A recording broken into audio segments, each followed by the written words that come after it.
Mukhang hindi updated ang isang netizen sa mga nagaganap sa Econin. Biro mo naman, nag-comment siya sa isang video ko na promo lang din ang Econin gaya ng Kim Pao. Still believe Paunin pa rin sa totoong buhay. Lalabas din yan kung sino ang totoong may relasyon. Hey girl, saan ka ba nang galing? Mukhang late na late ka na sa mga updates ng Econin ha? At huwag kang mandamay kung tingin mo promo sa kanila ay hindi ang Econin. Tingin mo papayag si Paolo Abilino na sumunod si Eco sa Japan at mag-happy-happy sila doon ni Janine at sobrang sweet, may yakap-yakap pang nangyayari na real ang yakap at magkasalo sa ice cream. Tingin mo papayag si Paolo ng ganun? Kung sa tingin mo promo lang ang sa kabila, totoo naman. Kasi kahit mag-out of town ang show nila, wala kang maramdamang sweet, puro pakitang tao lang. At kung totoong may relasyon nga ang Kim Pao, bakit wala man lang patunay na sila talaga in real life? Nako, hindi na uso ang private ngayon ang relasyon. Nasa showbiz sila at dapat talagang aminin nila.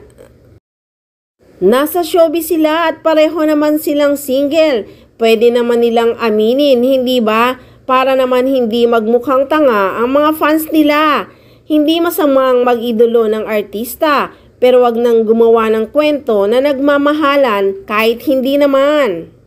Style bulok na yung ganyan, sila lang ang nagpauso. Bakit? Ang Katnil noon, di ba? Sila talaga noon, kaya real na real din ang pakilig.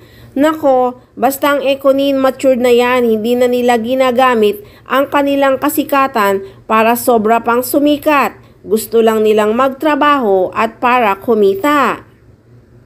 Kaya wag nang umasa na Paunin pa rin ang magkatuluyan sa huli. Malabong-malabo na yan mangyari.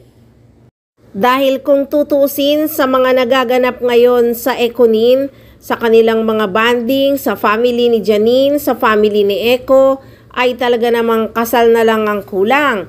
Kaya magugulat na lang tayo isang araw na magpo-propose na si Eco at magpapakasal na ang Econin.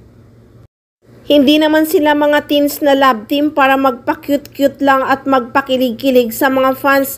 Ang tatanda na niyan eh. Kaya kung ano man ang nangyari sa pagmamahalan ng Paunin noon, tanggapin na natin na talagang hindi sila meant to be.